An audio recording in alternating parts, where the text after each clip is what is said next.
আসসালামু আলাইকুম everyone, welcome back to my video. আমি আবিদা সাবিহা, পড়াশোনা করছি ঢাকা ইউনিভার্সিটি ইংলিশ ডিপার্টমেন্টে। তো আজকের এই ভিডিওতে আমি মেইনলি কথা বলবো ঢাকা ইউনিভার্সিটির বাংলা রিটেনের যে টপিক সিলেকশনগুলো, অর্থাৎ কোথা থেকে প্রশ্ন আসবে আমাদের বই থেকে। তো সেই টপিকগুলো আমি সিলেক্ট করে দিচ্ছি অল্প সময়ের মধ্যে। তো প্রথমে আমি যেটা বলেছিলাম যে আমাদের অনুচ্ছেদ থেকে একটা প্রশ্ন থাকে। আমি আগে একটা ভিডিও করেছিলাম, সেখানে আমি বলেছিলাম কি কি প্রশ্ন থাকে রিটেনে। তোমরা চাইলে দেখে নিতে পারো, আমি ডিসক্রিপশনে লিঙ্ক দিয়ে দেবো।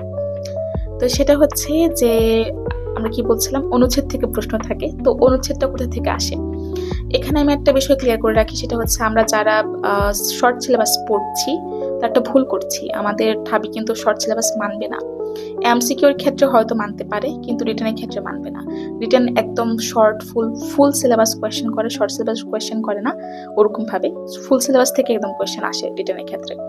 তো সেটা হচ্ছে ম্যান্ডেটরি হয়ে দাঁড়ায় ফুল সিলেবাসটা কভার করা। তো অবশ্যই এখনো সময় আছে, ফুল সিলেবাস একবার হলেও পড়ে ফেলো, সেখান থেকে একটা কোয়েশ্চেন পাবা ইনশাআল্লাহ। তারপরে আসি হচ্ছে কি থাকে, সারমর্ম থাকে। তো সারমর্মের জন্য তোমরা অনেকেই ভাবো কোথা থেকে প্র্যাকটিস করবা, কি করবা না করবা।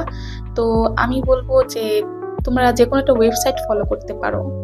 ওয়েবসাইটে গিয়ে দেখবা সারমর্ম বা ঢাবি স্ট্যান্ডার্ড সারমর্ম, এরকম অনেক কিছু লিখে সার্চ করতে পারো। সার্চ করলে অনেক সারমর্ম পেয়ে যাবা। সারমর্ম বিষয়টা হচ্ছে তোমার মেনলি প্র্যাকটিস করার উপর ডিপেন্ড করবে। তুমি যত প্র্যাকটিস করবা তোমার পরীক্ষার সময় তত ভালো হবে সেই সারমর্মটা লেখা। হুবহু তো আর কমন পাবা না, আর কমন পেলে তো খুব ভালো। তারপরে হচ্ছে আমরা বলবো যে অনুবাদ নিয়ে কথা বলবো। বাংলা থেকে ইংলিশ অনুবাদ থাকে বা ইংলিশ থেকে বাংলা অনুবাদ থাকে।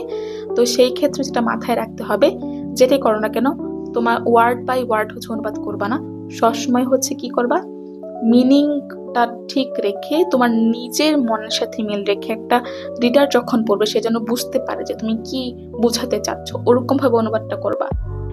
মানে তুমি শুধু ওয়ার্ড টু ওয়ার্ড অনুবাদ করে যেও না, সেটা করলে কিন্তু তোমার কি হচ্ছে যে কি বলে যে স্পিকার যে বিষয়টা কনেক্ট করতে চেয়েছিল, বোঝাতে চেয়েছিল, সেটা কিন্তু তুমি বোঝাতে পারবা না। তো তোমাকে অবশ্যই নিজে বুঝে তুমি নিজেকে অনুধাবন করেছো সেটা হচ্ছে তারপর তোমাকে ওখানে লিখতে হবে। তো ওয়ার্ড টু ওয়ার্ড এই কাজটা করো না, এরকম করলে নাম্বার পাওয়ার সম্ভাবনা খুব। তো এই তো বাংলা রিটেনের থেকে বেশি কিছু আসে না। মাঝে মাঝে আমরা দেখি যে শব্দ দিয়ে হচ্ছে বাক্য মেক করতে হয়, যেটা আরো সহজ, আমরা ছোট সময় থেকে করে আসছি। তো আমার মনে হয় না বাংলা রিটেন নিয়ে তোমাদের সমস্যা থাকার কথা। তো আরেকটা বিষয় মেনশন করবো, সেটা হচ্ছে বাংলা রিটেনে কিন্তু নাম্বার অনেক কম আসে। ঢাবি কিন্তু বাংলা রিটেনে খুবই কিপটামি করে। তো আমি বলবো যেটা লিখবা এক্সাক্ট লিখবা, আলতু ফালতু কিছু লিখো না। আলতু ফালতু লিখলে তাদের মানে তাদের মনে চাইবে না তোমাকে নাম্বার দিক, কারণ তারা অবশ্যই ওরকম টিচার বিশেষ ক্যাডার এক একজন। তো তোমার এরকম আলতু ফালতু লেখা দেখে তাদের মন খারাপ হয়ে যাবে। তো আলতু ফালতু লেখার কোনো দরকার নেই, শুধু চেষ্টা করবা এক্সাক্ট বিষয়গুলো লেখার, আর সেই এক্সাক্ট বিষয়টাকে তুমি এগিয়ে নিয়ে যাওয়ার চেষ্টা করবা। আলতু ফালতু বিষয় লেখার কোনো দরকার নেই। অনেকে বলবে যে পেজ ভরে লিখে আসবা, সেটা কখনোই করতে চাও না। ঢাকা ইউনিভার্সিটি পেজ দেখবে না, ঢাকা ইউনিভার্সিটি দেখবে তুমি কি লিখছো, তোমার লেখার মেইন থিমটা কি সেটা দেখবে। এই তো তোমাদের আমার মনে হয় না যে আর বাংলা রিটেন নিয়ে কোনো সমস্যা আছে। যদি থাকে তো আমাকে জানাইও।